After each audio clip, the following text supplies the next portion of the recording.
SSC 2025 নিয়ে সর্বশেষ update তথ্য। এসএসসির গণিত পরীক্ষা পিছিয়ে হতে পারে 18 মে। এসএসসির গণিত পরীক্ষার তারিখ পরিবর্তনের প্রস্তাব মন্ত্রণালয়ে পৌঁছেছে। মন্ত্রণালয় অনুমোদন দিলে 20 এপ্রিলের গণিত পরীক্ষাটি স্থগিত করা হবে। বোর্ডগুলো একটা নতুন তারিখ ঠিক করে প্রস্তাব পাঠিয়েছে মন্ত্রণালয়ের অনুমোদনের জন্য। ইতিপূর্বে প্রকাশিত এসএসসি ও সমমানের পরীক্ষার রুটিন অনুসারে 20 এপ্রিল গণিত পরীক্ষা অনুষ্ঠিত হওয়ার কথা, কিন্তু সেদিন ইস্টার সানডে হওয়ায় পরীক্ষার তারিখ পরিবর্তনের দাবি জানান খ্রিস্টান ধর্মাবলম্বী শিক্ষার্থী ও অভিভাবকরা। মাধ্যমিক ও উচ্চ মাধ্যমিক শিক্ষা বোর্ড এ সংক্রান্ত একটি চিঠি পাঠায় শিক্ষা মন্ত্রণালয়।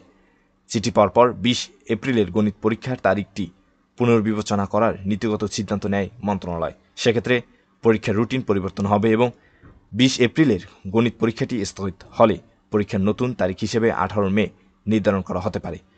মন্ত্রণালয়ের অনুমোদন পেলে শিক্ষা বোর্ডগুলো এসএসসির গণিত পরীক্ষার নতুন তারিখ ঘোষণা করবে। 20 তারিখের যে পরীক্ষাটি অর্থাৎ গণিত পরীক্ষার যে ডেট, সেই ডেট পরিবর্তনের যে দাবি, এই দাবিটি আসলে কতটুকু যৌক্তিক সেটা আমি দেখিয়ে দিচ্ছি। এর আগে যদি আমি দেখাই 2025 শিক্ষাবর্ষের যে ছুটি তালিকা, এই ছুটি তালিকায় কিন্তু 20 তারিখ ইস্টার সানডের বন্ধ, যার জন্যই কিন্তু আন্দোলনটা বা দাবিটা উঠেছে।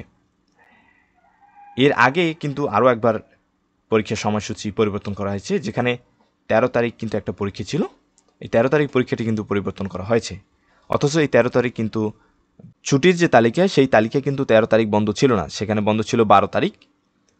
তারা 12 তারিখের যে বন্ধ, সেই বন্ধের বৈশাখী উৎসবের কারণ দেখিয়ে 13 তারিখের যে পরীক্ষাটি বাংলা দ্বিতীয় পত্র, সেই বাংলা দ্বিতীয় পত্র পরীক্ষাটি নেওয়া হয়েছে 13 মে, অর্থাৎ 13 এপ্রিলের পরীক্ষাটি নেওয়া হয়েছে 13 মে। 13 তারিখ ছুটির তালিকায় বন্ধ না হওয়া সত্ত্বেও যদি 13 তারিখ পরীক্ষাটি স্থগিত হয়, সেখানে 20 তারিখ অর্থাৎ খ্রিস্টান ধর্মে যারা রয়েছে তাদের সবচেয়ে বড় ধর্মীয় উৎসব ইস্টার সানডের যে বন্ধ, সেই বন্ধের দিন কেন পরীক্ষা হবে? এটা আসলে দাবি উঠেই যায়।